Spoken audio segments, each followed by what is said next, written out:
Сәлеметсіңдер ме, қымбатты оқушылар? 2-тоқсанның алғашқы сабағы 4-ші бөлімнен басталады. Астана мәдениет пен өнер ордасы. Грамматикалық тақырыбы лексика. Бүгінгі сабақтың тақырыбы Астана келбеті, ұлт келбеті, неологизм. Алдымызға қойылатын мақсатымыз оқылым стратегияларын қолдану, іріктеп оқу. Неологизмдердің қолданыс аясын түсіну.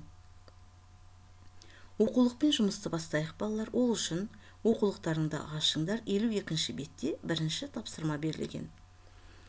Бұл жерде берілген мәтіндегі Астананың келбеті туралы мәліметтерді іріктеп оқыңдар деп тұр. Яғни мәтінді толығымен оқымаймыз.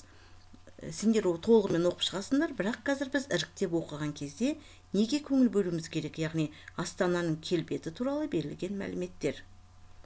Қазіргі уақытта қалада көптеген заманауи сәулетті құрылыс жобалары іске асырылып жатыр. Қала күннен күнге көркейіп, өз келбетін көз алдымызда өзгертуде.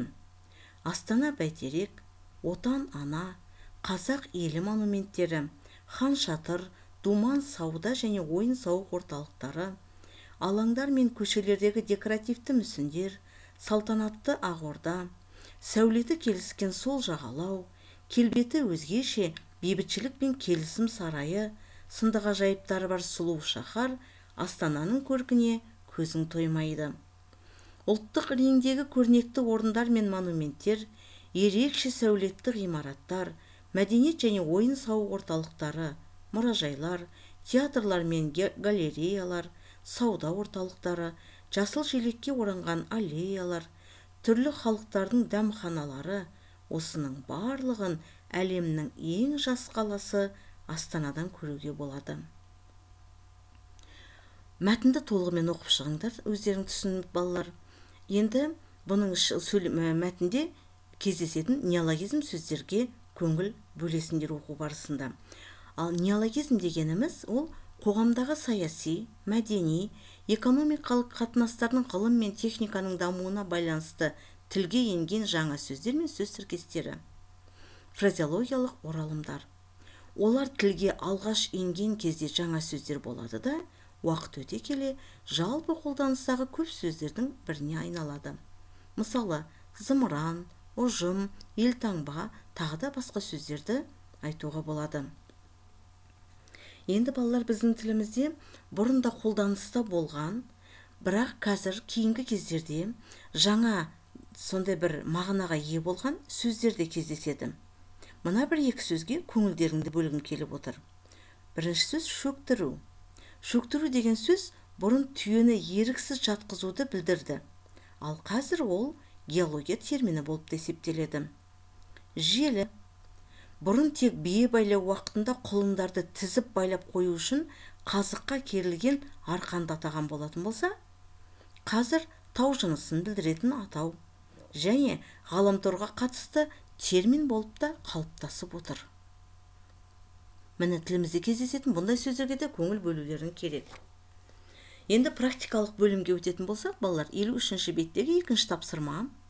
Дәптерімізді дайындап алайық, қаламымызды дайындайық. Бұл жерде берілген тапсырма не екен? Берілген неологизм сөздерді пайдаланып, Астана қаласы туралы 6-7 сөйлем жазыңдар.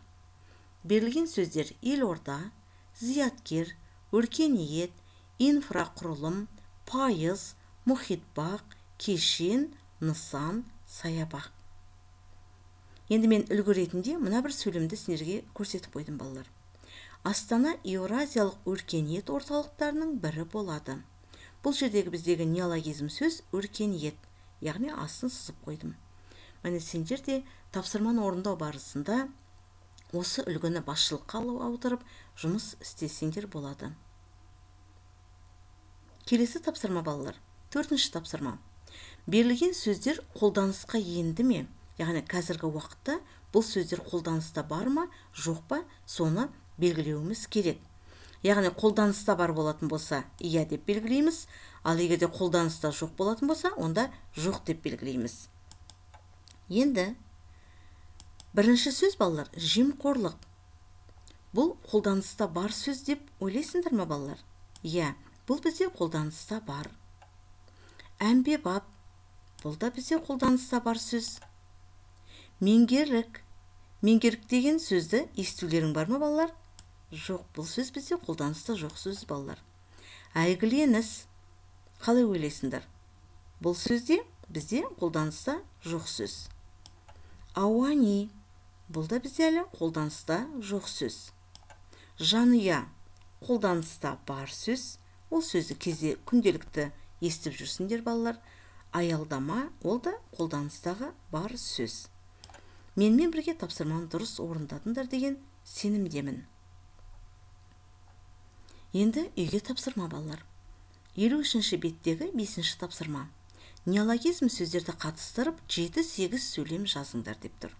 Үй тапсырмасын бағалау критерийі мен дескрипторларына көңіл бөлейік. Бағалау критерийі сөйлем құрастыруда неологизм сөздерді қолданады. Дескрипторлар. Әр сөйлемде неологизм сөздерін қолданады 8 балл, 7-8 сөйлем құрастырады 1 балл, лексикалық грамматикалық құрылымдарды орынды қолданады 1 балл. Сонда барлығы 10 балдық жүйемен бағаланатын болады. Енді сабақты қорытындылайтын болсақ, балалар, бүгін біз сендерменен Астананың келбеті туралы бізге берілген мәліметтермен таныстық. Яғни қандай құрылыстар бізде жүргізілген Астанадағы Астананың келбетін білдіреді. Және неологизм сөздер дегеніміз не? Оларды сөйлемдерде дұрыс қолдана білу. Міне, бүгінгі біздің сабақтан алған біліміміз осы. Келесі сабаққа дейін қош сау болыңдар.